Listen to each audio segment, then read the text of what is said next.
بسم اللہ الرحمن الرحیم نحمدہ ونصلی ونسلم علی رسولہ الکریم اما بعد ولا یضمن المثلی بالقیمت اذا انقطع المثل الا یوم الخصومہ۔ نور الانوار سبق نمبر 44 ہے، اور یہاں اس عبارت کے اندر مصنف رحمۃ اللہ علیہ وہ سابق جو پیچھے فرمایا تھا کہ مثل سوری مثل معنوی کے اوپر مقدم ہوتا ہے، اس کو سبقت حاصل ہوتی ہے، اس پر ایک تفریع پیچھے بیان ہو گئی تھی۔ اب یہاں دوسری تفریع کو بیان فرما رہے ہیں اور مثال کے ذریعے سے اس تفریع کو واضح کر رہے ہیں کہ اگر کسی شخص نے دوسرے شخص سے اس کی کوئی مثلی چیز ذوات الامثال میں سے غصب کی، پھر اس کا مثل بازار سے ختم ہو گیا، منقطع ہو گیا، مفقود و معدوم ہو گیا، اور لوگوں کے ہاتھوں سے بالکل ناپید ہو گیا، آدمی دستیاب، تو اب غاصب پر جو ہے وہ ظاہر بات ہے پھر قیمت آئے گی۔ اب جب غاصب پر قیمت آئے گی تو یہ قیمت کس دن کی معتبر ہوگی؟ کیونکہ دن ہمارے پاس تین طرح کے آ رہے ہیں۔ ایک یوم الخصومت ہے کہ جس دن ان کا جھگڑا ہوا، قاضی کے پاس مقدمہ دائر ہو گیا۔ دوسرا یوم الغصب ہے کہ جس دن اس نے غصب کیا تھا۔ تیسرا یوم انقطاع ہے کہ جس دن یہ چیز مارکیٹ سے غائب ہو گئی تھی، وہ آخری دن۔ تو کون سا معتبر ہوگا؟ تو امام ابو حنیفہ رحمۃ اللہ علیہ یوم خصومت کو لیتے ہیں کہ جس دن غصب کا یہ مقدمہ قاضی کی عدالت میں پیش ہوا تھا، دائر ہوا تھا، تو قاضی نے اس پر فیصلہ دیا تھا، تو وہ دن معتبر ہوگا یوم خصومت کا، اس دن کی قیمت واجب ہوگی۔ امام ابو یوسف رحمۃ اللہ علیہ فرماتے ہیں یوم غصب، جس دن یہ غصب کیا تھا اس دن کی قیمت کو دیکھا جائے گا۔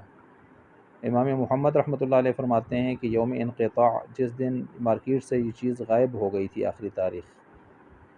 یوم انقطاع، اس دن کی قیمت کا اعتبار ہوگا۔ امام ابو حنیفہ رحمۃ اللہ علیہ کی دلیل تو یہ ہے کہ جو انہوں نے فرمایا کہ یوم خصومت معتبر ہے، تو وہ کہتے ہیں کہ جب تک قاضی کی عدالت میں مقدمہ پیش نہیں ہوا تو احتمال تو ہے نا کہ یہ چیز سوری ہے، ذوات الامثال میں سے ہے، تو اس کی کوئی سوری چیز، کوئی مثلی چیز اس جیسی مل ہی جائے، امکان تو باقی ہے، احتمال تو ہے۔ لیکن جس دن ان کا مقدمہ عدالت میں آ گیا اور باقاعدہ مقدمہ کی حیثیت سے پیش ہو گیا اور قاضی کا فیصلہ بھی اس پر آ گیا، تو اس کا مطلب یہ ہے کہ اب اخیر ہو گئی بات۔ جب اخیر ہو گئی اور تاحال اس کی مثلی چیز، سوری چیز نہیں ملی، غائب ہی ہے مارکیٹ سے، تو بس پھر جس دن یہ مقدمہ دائر ہو کے فیصلہ آ گیا تو یوم خصومت، اس دن پھر معاملہ اخیر کی طرف چلا گیا، تو اب تو اس کے بعد اب تو ادائیگی کی صورت آ گئی گویا، تو اس وقت پھر یوم خصومت کو ہم لے لیں گے اور قیمت اس دن کی معتبر ہوگی پھر۔ اچھا، اور ادھر سے امام ابو یوسف رحمۃ اللہ علیہ، چونکہ انہوں نے یہ فرمایا تھا کہ یوم غصب کو دیکھیں گے کہ جس دن اس نے غصب کی تھی، تو وہ ان کی دلیل یہ ہے کہ وہ کہتے ہیں کہ جب شے مغصوب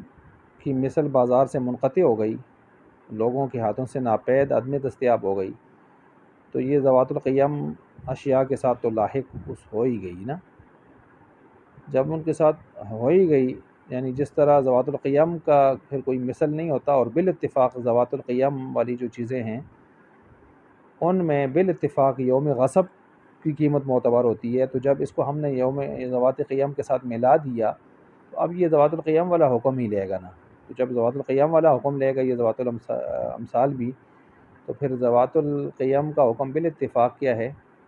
یوم غصب والے دن کی، یوم غصب کی جو قیمت ہے وہ معتبر ہوتی ہے، تو لہٰذا ہم اس کو لیں گے۔ چنانچہ اگر ذوات القیم میں سے کسی چیز کو غاصب نے غصب کر ڈالا اور ہلاک کر ڈالا، تو یوم غصب میں مغصوب کی جو قیمت تھی اس پر بالاتفاق وہ واجب ہوتی ہے، تو یہاں بھی پھر جب ذوات القیام کے درجے میں آ گئی تو اسی پر وہ معتبر ہوگی، اور ہونی بھی چاہیے اس طرح۔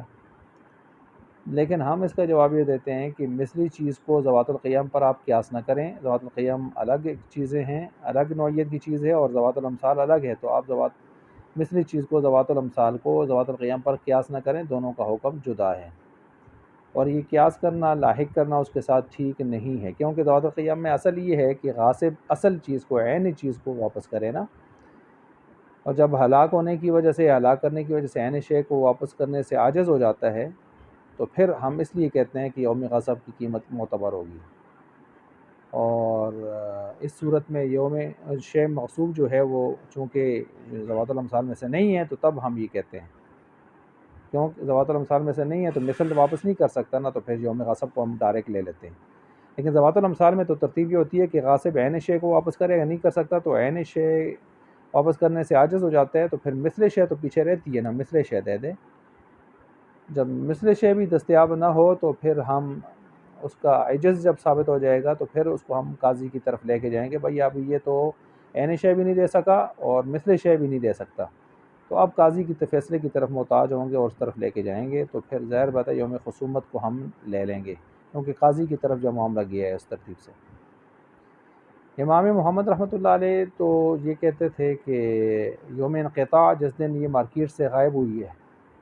ان کی دلیل یہ ہے کہ ذوات الامثال میں غاصب پر قیمت کے ساتھ تاوان اس وقت واجب ہوتا ہے جب غاصب مثل ادا کرنے سے عاجز ہو جائے، اور غاصب کا مثل سے جو مثل ادا کرنے سے جو عاجز ہونا ہے، تو اس کو ہم دیکھتے ہیں تو یوم انقطاع والے دن یہ ثابت ہوتا ہے، یعنی جس دن چیز مارکیٹ سے غائب ہو جاتی ہے تو ہم اس دن فیصلہ کرتے ہیں کہ بھائی اب یہ مثل نہیں دے سکتا، تو اب یہ قیمت کی طرف آئے گا۔ تو گویا اس کا عجز اصل میں جس دن مثل مارکیٹ سے غائب ہوا، اس دن اس کا عجز اصل میں ظاہر ہوا ہے، تو لہٰذا جب اس دن عجز ظاہر ہوا ہے یوم انقطاع یعنی انقطاع والے دن، تو پھر ہم اسی کو معیار بنا لیں گے۔ ہماری طرف سے اس کا جواب یہ ہے کہ مانتے ہیں اس بات کو ہم کہ عجز تو یوم انقطاع میں ہی متحقق ہوا ہے اور ثابت ہوا ہے، لیکن اس کا اظہار تو خصومت کے دن سے ہوتا ہے، ٹھیک ہے؟ لہٰذا جس دن عجز کا اظہار ہوا ہے اس کو ہم لیں گے، اور وہ خصومت کا دن ہے، مقدمہ جو دائر کیا اس نے۔ تو عجز تو ٹھیک ہے مان لیا، ثابت وہاں سے ہو گیا تھا یوم انقطاع کو، لیکن اس عجز کا باقاعدہ جرگہ میں، عدالت میں اظہار یوم خصومت کو ہوا ہے، فیصلے کے دن سے، تو اس لیے ہم اس کو لیں گے۔ تو یہ یہاں پر 3 اقوال ہو گئے اس حوالے سے، وہو ثابت پر دوسری تفریع مرتب کرتے ہوئے۔